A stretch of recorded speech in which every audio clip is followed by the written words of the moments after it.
welcome to day 7, Saturday. I already have my gem up from yesterday's story. I edited it this morning. And this is what I'm going to be concentrating on today.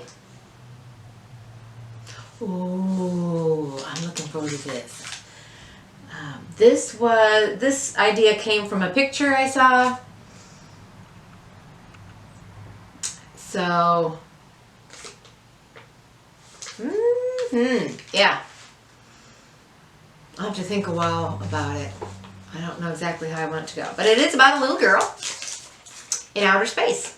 So we'll see if it ends up morphing into something totally different like yesterday's. It started out as a teenage boy with a motorcycle, and he kept getting younger and younger, and then it turned into a little girl who got younger and younger, and then it turned into a little girl on her bicycle. So we'll see what happens with this one.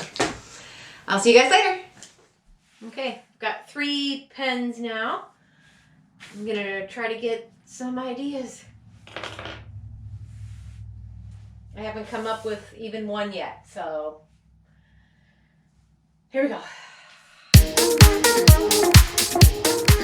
So I'm writing down the basic questions like why, where, when, how, and I'm going to try to answer those, and then hopefully something will happen.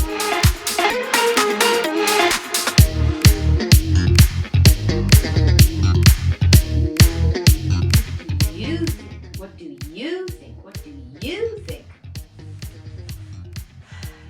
Come on, girls, help me out here. Come on, ladies, help me. I need help. Help me. Yeah, you turn around and help me.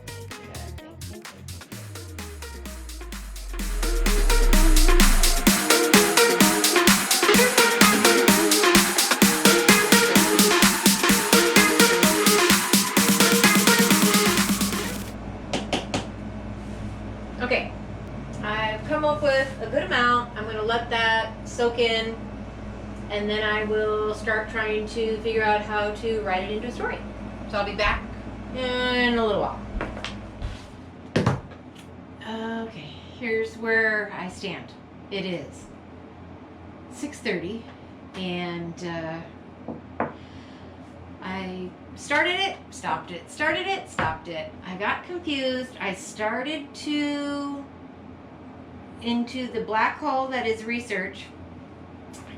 Did that off and on for about 3 hours. And now I'm in this limbo land of sci-fi / realism. I'm like stuck in it. I write a little sci-fi, and then I turn around and change it to realistic storyline, and yeah, so I don't know what's gonna happen. It's getting late. I'm not gonna be able to read it to the kids when I finally get it finished. So yeah, this one's a big pile of poo pants, and we'll see if I can dig myself out of the pile of poo pants. I want to throw up. Okay, see you later. Okay, so this one is finished. Let me save it just in case something happens. All right. I ended up going back to my second idea of the story, and I thought, stick it in the computer, and maybe as you're putting it in the computer, you'll come up with some better idea. And so I did a little bit, and then I read it out loud to myself, and that really helps a lot with editing and flow and how it sounds and hiccups and stuff like that. So I'm gonna go have dinner because I feel better now, and I'll be back in a little bit and read one of them to you. See you in a minute. And here's the story I chose from this week. It's called Angels of Newton Hollow. Some statues of angels like to fly. Some statues of angels like to sit and watch. But the statue of a little group of angels at Newton's Hollow like to play music, sing, and dance. Every day, all kinds of people come to the park and play music, some to practice and some bands to make money. They play different kinds of music, too. The little statue of angels listen. And at night, after the visitors leave the garden to go home and the moon is high in the dark sky, all the statues, even the one of the four little angels, come to life. Angel Tony plays the violin and Steve sings. Mark plays the flute and Cindy dances to all the music they play. The hollow is always full of sound. The other statues love the music they play. Some dance and a few of them even sing along with Steve. In the evening, just before dawn, Cindy asks Tony for the 100th time if she can play his violin. Of course not, he answers again for the 100th time. On this night before dawn, Cindy decides to reach over and grab the violin from him just as the night turns to dawn, and they all turn back to statues. Cindy, hugging the violin to her body, has a smile bigger than ever on her face that day. She daydreams about how she will hold the violin and how she will make such beautiful music with it when they come back to life that night. How she will play jazzy music and sleepy music, melodies and even harmonies, because she is that good. The day ends, the people take their last look at the statue garden with all its pretty flowers and its droopy old trees, and they leave through the gate for the evening. All is quiet, the moon is up high in the sky, and the statues get to come to life again. As soon as Cindy can move, she puts the violin under her chin while the rest of the angels in the garden look on with their mouths open. She closes her eyes to concentrate and begins to play.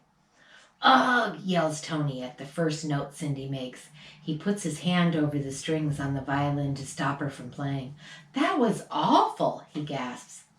Cindy looks at the violin. "It must be broken," she says, looking for a crack in it.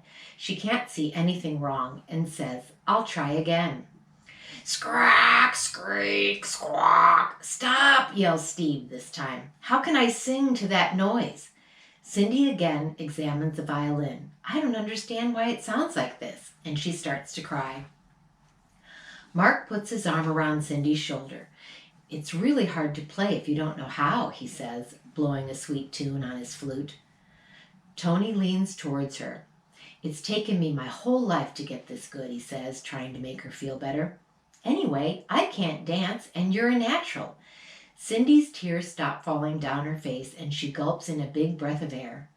"I'd like to learn the violin, though," she says quietly. She gets up the courage to ask Tony then, "Will you teach me?" "Sure," he says, gently taking back his favorite and only violin. Cindy let go of it. "I'm a great dancer," she says proudly. "I'll teach you." She smiles at him. "Tomorrow then," she cheers. The sun starts to light up the sky, and the angels happily turn back into statues. They can wait for tomorrow and the squawk of the bad violin. The end. I hope you all like that, and I will see you tomorrow. Bye!